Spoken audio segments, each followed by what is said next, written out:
আসসালামু আলাইকুম। এটিএন বাংলার প্রতি ঘন্টার সংবাদে সবাইকে স্বাগত জানাচ্ছি আমি ওয়াহিবা রাইয়ান।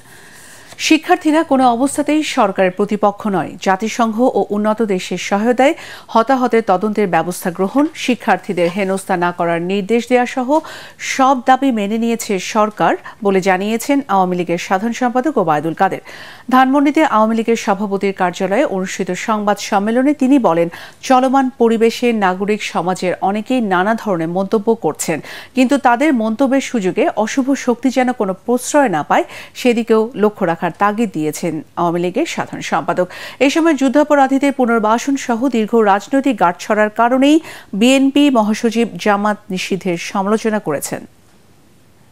বিএনপির প্রতিষ্ঠাতা জিয়াউর রহমান স্বাধীন বাংলাদেশে নিষিদ্ধ জামাতে রাজনীতির বৈধতা দেন, যে কারণে জামাতের রাজনীতি নিষিদ্ধ হয় দেশের মানুষ সাধুবাদ জানালেও মির্জা ফখরুল ইসলাম আলমগীর এই সিদ্ধান্তকে অগণতান্ত্রিক,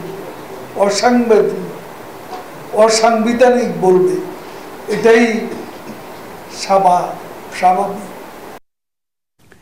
নিরীহ ছাত্র জনতা হত্যার দায় নিয়ে সরকারের পদত্যাগ দাবি করেছেন সমাজের বিভিন্ন স্তরের পেশাজীবীরা।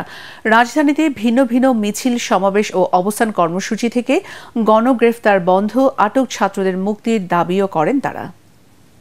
আসলে আমাদের হাত পা বাঁধা, আমরা যে আমাদের মনের ভাব প্রকাশ করবো সেটাও পর্যন্ত করতে পারছি না। এই দেশ তো আমরা চাইনি। আহত বাচ্চারা, এই ছাত্ররা আমাদের কাছে আসতেছে, অনেক ছেলে মেয়ে চোখ হারিয়েছে, এগুলির জবাব চাই। আমরা রাতে ঘুমাতে পারি না, কিভাবে ওনারা পারে? আমাদের শহীদ ভাইদের যতদিন পর্যন্ত বিচার না হবে, আমাদের গ্রেফতারকৃত ভাইদের যতদিন পর্যন্ত ছাড়া না হবে, ততদিন পর্যন্ত রাজপথ ছাড়ছি না। আমার 3টা স্টুডেন্ট এখনো জেলে। আমরা পেলাম কি কোটা, কিন্তু বিনিময়ে কি দিলাম? রক্ত। একটা বাচ্চা মেয়ে, একটা স্টুডেন্ট মুগ্ধ, আমাদের আবু সাইদ, এদের রক্ত কেন দেওয়া লেগেছে? এটা স্বাধীন দেশ। সাম্প্রতিক কোটা আন্দোলনে আবু সাইদ সহ নিহত শিক্ষার্থীদের সুষ্ঠু বিচারের দাবিতে এবং ছাত্রদের উত্থাপিত সকল দাবিতে শান্তিপূর্ণ সমাবেশ ও পদযাত্রা করেছে বেগম রোকেয়া বিশ্ববিদ্যালয়ের বৈষম্য বিরোধী ছাত্র আন্দোলনের শিক্ষার্থীরা।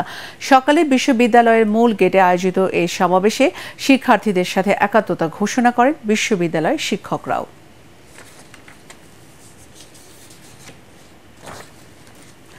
কোটা সংস্কার আন্দোলনে ছাত্র হত্যার প্রতিবাদে সাংস্কৃতিক সমাবেশ করেছে বাংলাদেশ উদীচী শিল্পী গোষ্ঠী ও নাগরিক সমাজ। শুক্রবার সকালে বৃষ্টি উপেক্ষা করে জাতীয় প্রেস ক্লাবের সামনে এ প্রতিবাদ সমাবেশ অনুষ্ঠিত হয়। এতে বক্তারা আন্দোলনে নিহত শিক্ষার্থীদের সুষ্ঠু বিচারের পাশাপাশি গ্রেফতারকৃতদের মুক্তির দাবি জানান। এতে বিপ্লবী কবিতা ও গানের মাধ্যমে নিহতদের স্মরণ করা হয়। কোটা আন্দোলনে সংবাদ সংগ্রহের সময় গণমাধ্যম কর্মীদের উপর হামলা, হত্যার প্রতিবাদ ও নিরাপত্তার দাবিতে মানববন্ধন কর্মসূচি পালন করে সাংবাদিকরা। রাজধানীর সার্ক ফোয়ারায় আয়োজিত মানববন্ধনে গণমাধ্যম কর্মীরা দায়িত্ব পালনের সময় তাদের উপর হামলার তীব্র নিন্দা জানিয়ে সাংবাদিকদের নিরাপত্তায় সরকারকে এগিয়ে আসার আহ্বান জানান। শান্তিপূর্ণ কোটা আন্দোলনকে সংঘাতময় করার জন্য সরকার নিজেই দায়ী বলে মন্তব্য করেছেন ইসলামী আন্দোলন বাংলাদেশের সিনিয়র নায়েবে আমির মুফতি সৈয়দ মোহাম্মদ ফয়জুল করিম। রাজধানী পুরানো পল্টনে দলটির কার্যালয়ে দেশব্যাপী গণহত্যা, গণগ্রেফতার, নির্যাতন ও হয়রানির প্রতিবাদে করণীয় বিষয়ে ছাত্র যুব নেতৃবৃন্দদের সাথে মতবিনিময় সভায় এসব কথা বলেন তিনি।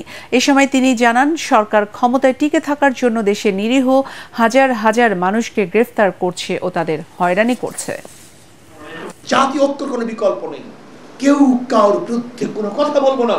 কে নামে নাই, কে নামছে, ওরা চায় আমাদের মধ্যে লাগিয়ে দেওয়া, আমাদের মধ্যে যুদ্ধ শুরু করতে চায় ওরা। আমার টাকার গুলি দিয়ে আমার বুকের মধ্যে গুলি চালাবা, তোমার গুলি আর চালাতে দেওয়া হবে না ইনশাআল্লাহ। গণহত্যার আন্তর্জাতিক তদন্ত চাই এবং আন্তর্জাতিকভাবে আমরা দাবি করতে চাই এই গণহত্যাকারী সরকারকে আমরা বাংলাদেশে আর দেখতে চাই না। সম্প্রতি সংঘটিত সহিংসতা, অগ্নিসন্ত্রাস ও নাশকতায় নিহতদের আত্মার মাগফিরাত কামনা করে বাদ জুমা দেশের সকল মসজিদে ধর্ম মন্ত্রণালয়ের উদ্যোগে দোয়া ও মোনাজাত অনুষ্ঠিত হয়েছে। রাজধানীর বিভিন্ন মসজিদে দোয়ায় অংশ নেন হাজারো মুসল্লি। রোববার দেশের সকল মন্দির, গির্জা ও প্যাগোডায় বিশেষ প্রার্থনা অনুষ্ঠিত হবে। পরবর্তী সংবাদ দেখার আমন্ত্রণ জানিয়ে এখনকার মতো শেষ করছি। এটিএন বাংলার সংবাদ ইউটিউবে দেখতে ব্রাউজ করুন youtube/ATN Bangla News। ধন্যবাদ।